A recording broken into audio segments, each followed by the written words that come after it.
Aujourd'hui, je vais vous parler d'actions dont je n'ai jamais encore parlé sur YouTube. Et ces actions, ce sont les actions à croissance. Elles ont tellement été malmenées depuis ces dernières semaines et ces derniers mois après avoir complètement explosé les records, drivés notamment par la pandémie Covid. Ce qui fait que pour de nombreux investisseurs qui ont commencé à investir depuis la pandémie, ils sont un petit peu sonnés de voir que certaines de leurs actions préférées sont en train d'enregistrer des performances de moins 70% depuis le début de l'année. Et en même temps, c'était un petit peu évident parce que quand on voit la valorisation que certaines de ces entreprises avaient, c'est normal que l'on ait une petite purge qui vienne assainir un peu la situation. Et justement, dans cette vidéo, je vais te dire ce que je pense de certains mastodontes comme Google, Facebook ou encore Netflix. Est-ce qu'il y a potentiellement des pépites qui sont disponibles sous nos yeux ou alors est-ce que, il y a des dangers qui risquent de nous faire encore plomber nos investissements? On en parle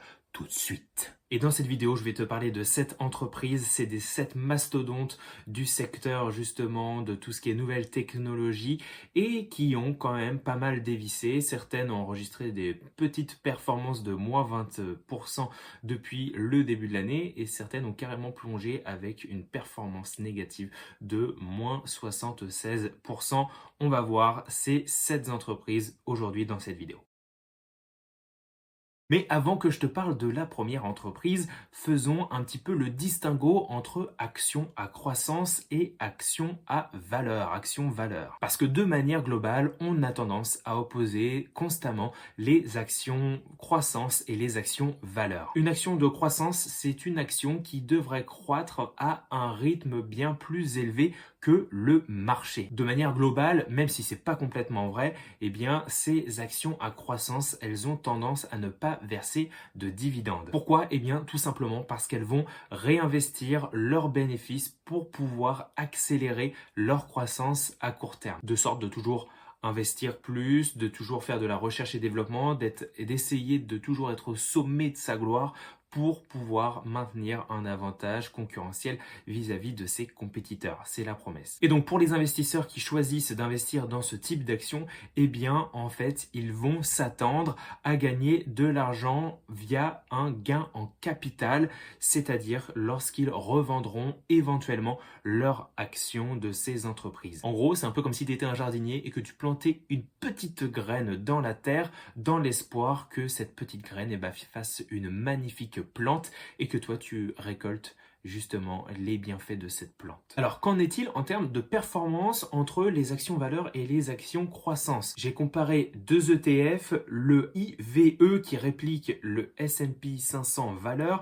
et le IVW qui réplique lui le S&P croissance. En ayant investi 10 000 euros en 2000, on aura à l'heure actuelle en bout de course aujourd'hui gagné 37 800 euros en ayant choisi l'ETF valeur et 51 992 euros en ayant choisi l'ETF croissance. Ce qu'on peut voir, c'est que les deux ETF étaient relativement proches jusqu'aux années 2017-2018 et que, la différence, le gap entre les deux s'est accentué depuis la crise Covid.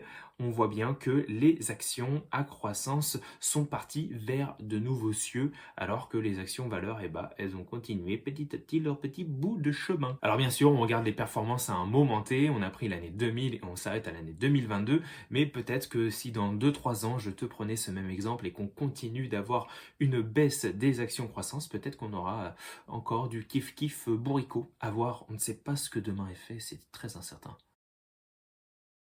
La première entreprise dont je vais te parler aujourd'hui dans cette vidéo, c'est la fameuse Google Alphabet qui a dévissé depuis le début de l'année, qui a perdu moins 27% de son cours. Google, j'ai besoin de te la présenter, je pense pas. Google, c'est une entreprise américaine de services technologiques qui a été fondée en 1998. Un des faits majeurs concernant Google, c'est que, ils ont manqué l'estimation attendue de son bénéfice par action au premier trimestre de l'année 2022 de moins 3,61%. Par contre, quand on regarde les fondamentaux, on reste quand même sur une action qui est véritablement c'est du béton armé, cette cette action. On a une profitabilité qui est quand même très bonne avec une marge nette de 27,6% et un retour sur capitaux propres de 30,6%. Du côté des liquidités, on a un ratio courant qui va mesurer le gap entre les dettes à court terme et les actifs à court terme. Et bien là, Google est complètement capable de payer ses dettes à court terme avec ses actifs à court terme à hauteur de plus de 2,87 fois. C'est très bien. En termes de dividendes, Google ne verse pas de dividendes, mais par contre, ils rachètent leurs propres actions pour faire venir baisser le nombre d'actions en circulation. Et en ce qui concerne la valorisation, là j'étais carrément étonné parce que Google a une valorisation qui commence vraiment à être acceptable, voire même intéressante pour même les investisseurs qui sont un peu pépères comme moi. On a un bénéfice par action qui est passé en dessous des 20 fois les bénéfices. C'est quand même assez rare pour le noter quand on regarde l'historique du price earning ratio de Google. Et on a un cours sur free cash flow, donc c'est véritablement ce qui reste à la fin dans l'entreprise, dans la trésorerie, à 22,35. C'est pareil, vraiment plutôt intéressant, très très très intéressant.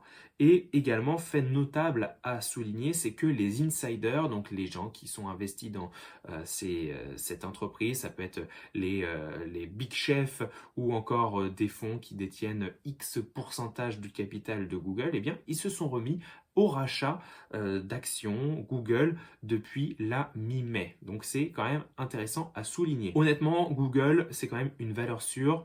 Alors certes, ils vont potentiellement connaître des petits temps durs avec la baisse des revenus publicitaires, mais quand même, c'est quand même très très très très très solide comme boîte.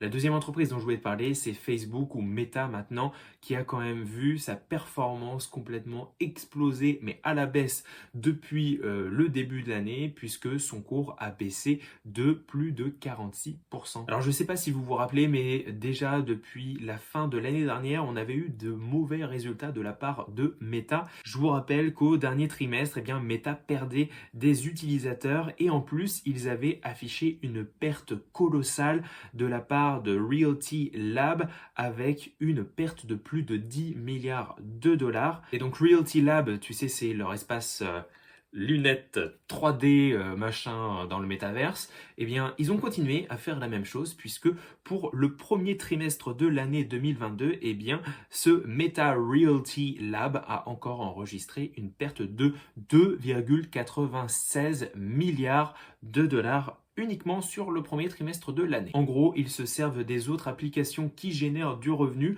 pour hop, les prendre et venir l'injecter, l'investir ou la gaspiller dans le Realty Lab. Par contre, on a eu quand même pour ce premier trimestre de l'année 2022 des résultats, des annonces plutôt positives dans l'ensemble puisque Facebook a recommencé à avoir de nouveau des utilisateurs, une augmentation de ses utilisateurs qui a augmenté de 4% comparé à l'année précédente, à la même période de l'année précédente, ce qui fait qu'on a des utilisateurs actifs journaliers sur Facebook de plus de 1,86 milliard de personnes qui se connectent tous les jours pour aller voir leur fil d'actualité. Si on regarde les fondamentaux de Facebook, c'est pareil, on est quand même très bon. Je ne savais pas, mais ils enregistrent une marge nette qui est quand même supérieure à Google.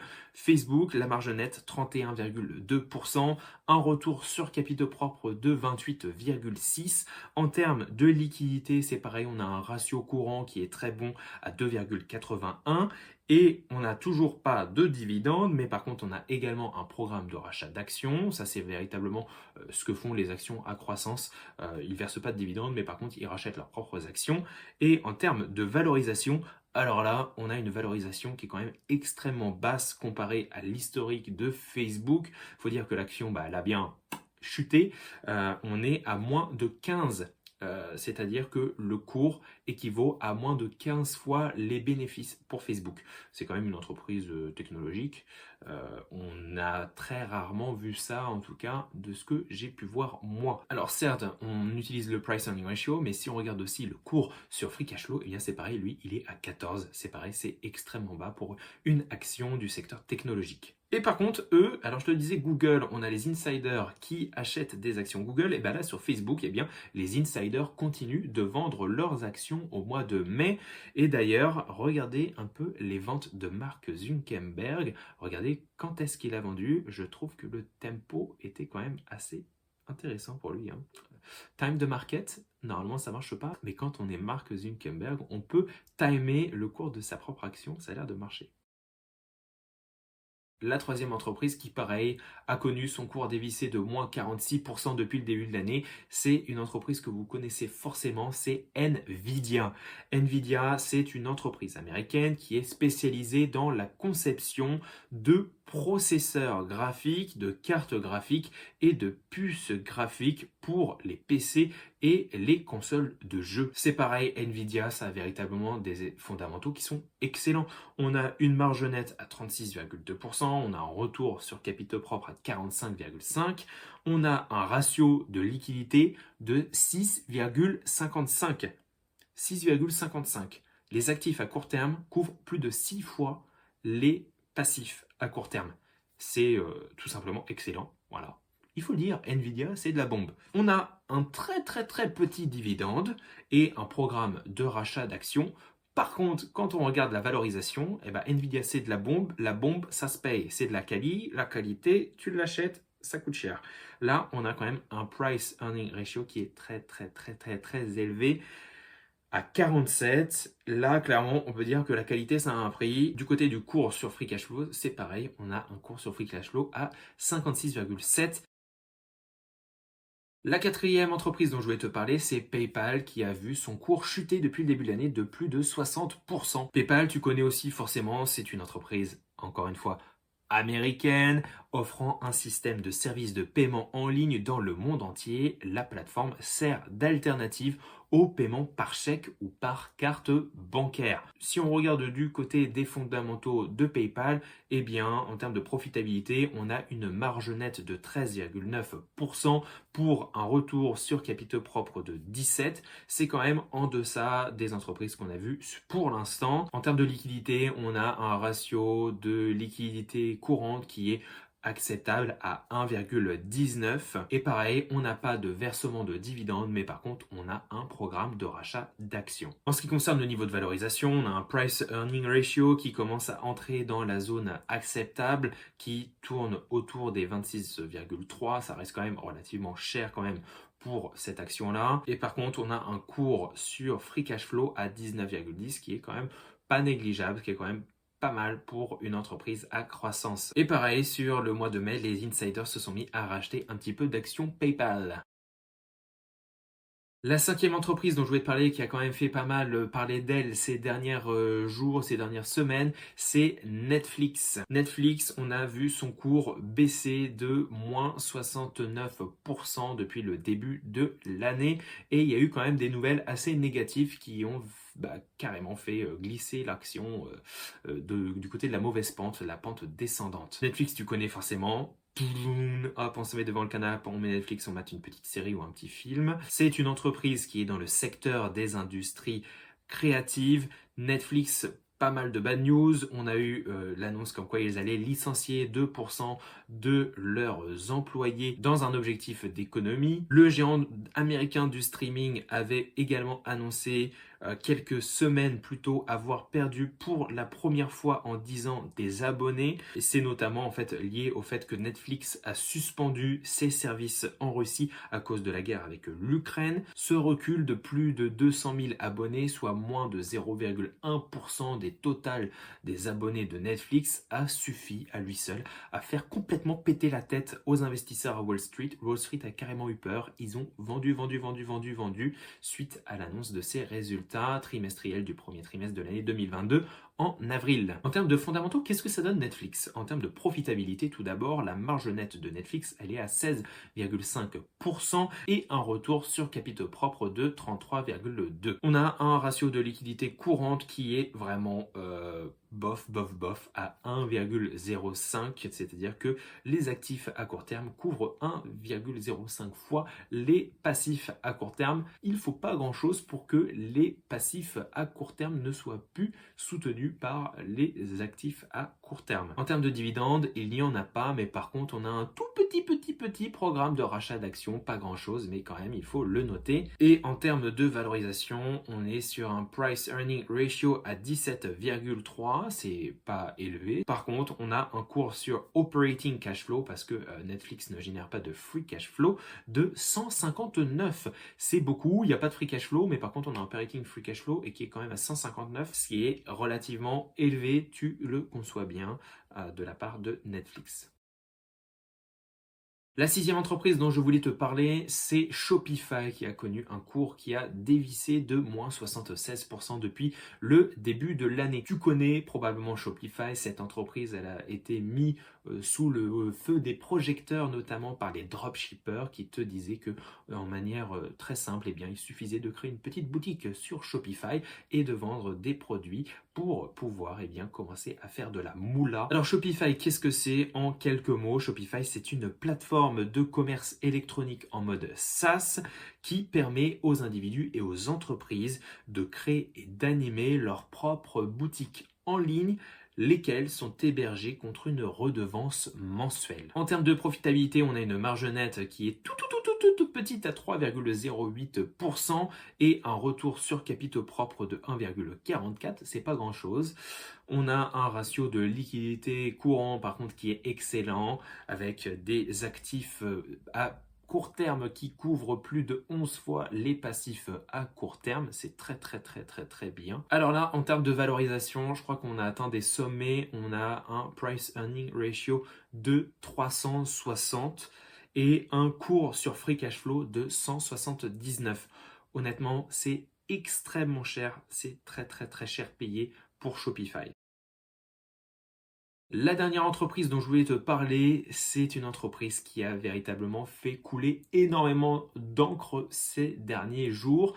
C'est une entreprise qui te permet d'acheter et d'échanger des crypto-monnaies. C'est Coinbase et Coinbase, son cours, il a dévissé de plus de 76% depuis le début de l'année. Et il y a quand même des raisons à cela. Alors déjà, Coinbase, qu'est-ce que c'est? Coinbase, c'est un portefeuille de devises en ligne et une plateforme d'échange de crypto-monnaies qui te permet d'acheter, de vendre et de stocker du Bitcoin, de l'Ethereum et de nombreuses autres crypto-monnaies. Le problème pour les investisseurs qui possèdent des actions Coinbase, c'est que Coinbase est dépendante de la performance des crypto-monnaies, notamment du Bitcoin, pour pouvoir générer de la moula. La réciproque est pas vraie. Par contre, les investisseurs n'ont pas besoin de Coinbase pour générer des performances via leur crypto-monnaie. D'où le petit problème qu'il y a eu ce dernier trimestre de la part de chez Coinbase. Il y a 2 semaines, le cours de Coinbase dévissait carrément lors de l'annonce des résultats du premier trimestre de l'année qui ont été très mauvais. Coinbase a signalé une chute de 35% de ses revenus totaux. La perte nette attribuable aux actionnaires ordinaires s'est élevé à 429 millions de dollars ou une perte de 1,98 $ par action pour le trimestre qui a été clos en mars, contre un bénéfice net de 387 millions de dollars un an plus tôt. Plus grave encore que la dégringolade du cours de Coinbase, c'est ce qu'ils ont écrit dans leur dernier rapport. Les clients de la plateforme s'inquiètent surtout de l'avenir de leur portefeuille crypto en cas de faillite de Coinbase. Il faut dire que dans son rapport trimestriel que Coinbase a déposé à la SEC, la firme n'est pas vraiment très rassurante. Elle indique notamment à propos que les actifs déposés par ses clients pourraient être considérés comme des biens relevant de la procédure de faillite et les clients pourraient être traités comme des créanciers généraux non garantis. Qu'est-ce que ça veut dire? C'est-à-dire qu'en cas de faillite de Coinbase, eh bien Coinbase prendrait les actifs de ses clients qui sont détenus sur sa plateforme pour pouvoir payer, rembourser ses dettes auprès de créanciers. Et puis toi, qui avais investi et qui avait ton portefeuille dans Coinbase, tu auras l'argent qui restera une fois que ces dettes auront été payées aux créanciers ou rien du tout. Voilà, c'est un peu ce que ça veut dire. Alors, bien sûr, on est quand même très loin d'une faillite de Coinbase. Quand on regarde ses fondamentaux, ils ont quand même énormément de milliards de cash en réserve. Donc, on n'y est pas, c'est pas demain qu'il va y avoir une faillite de Coinbase, mais quand même, rien que le fait d'écrire ça, ça sent quand même pas très bon. Moi, personnellement, j'ai un compte chez Coinbase et je suis en train de voir si je vais pas aller foutre les cryptos quelque part ailleurs que Coinbase. En plus, leurs frais sont quand même très chers. Bon, par contre, si on regarde en termes de fondamentaux, on a une marge nette qui est quand même très très bonne, à plus de 33%, et un retour sur capitaux propres de 48.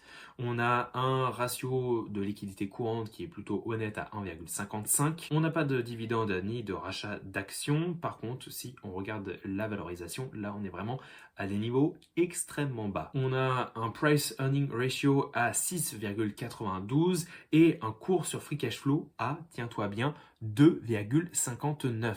C'est extrêmement bas. Moi, j'avais quasiment jamais vu ça pour une boîte de la tech. Voilà, on arrive à la fin de cette vidéo et ce que je voulais te partager aujourd'hui sur des grosses actions croissance que l'on connaît tous, qui font la pluie et le beau temps sur le marché financier et qui ont quand même bien morflé depuis le début de l'année. Tu l'as vu, c'est quand même assez hétéroclite. On a quand même des actions qui ont bien baissé mais qui sont quand même des niveaux de valorisation qui, faut pas déconner, sont quand même très très très élevés. Shopify par exemple. Nvidia dans une autre mesure, mais qui est quand même de très très bonne qualité, cette boîte-là. Et puis, on a quand même des belles surprises. Moi, notamment, Google, je suis étonné de son niveau actuel. Et c'est dommage que l'action soit quand même très très très très chère. Alors après, on peut faire de l'achat d'actions fractionnées, mais moi, c'est pas disponible chez DeGiro, mais quand même, Google, très très bonne surprise. Je trouve qu'on a atteint un niveau de valorisation et surtout quand on regarde ces fondamentaux qui sont excellents, qui sont assez pertinents. Qu'est-ce que tu en penses toi? Est-ce que tu achètes également des actions à croissance? C'est vrai que moi dans cette chaîne YouTube, j'ai tendance à parler de dividendes, d'actions valeurs, de foncières américaines, etc. etc.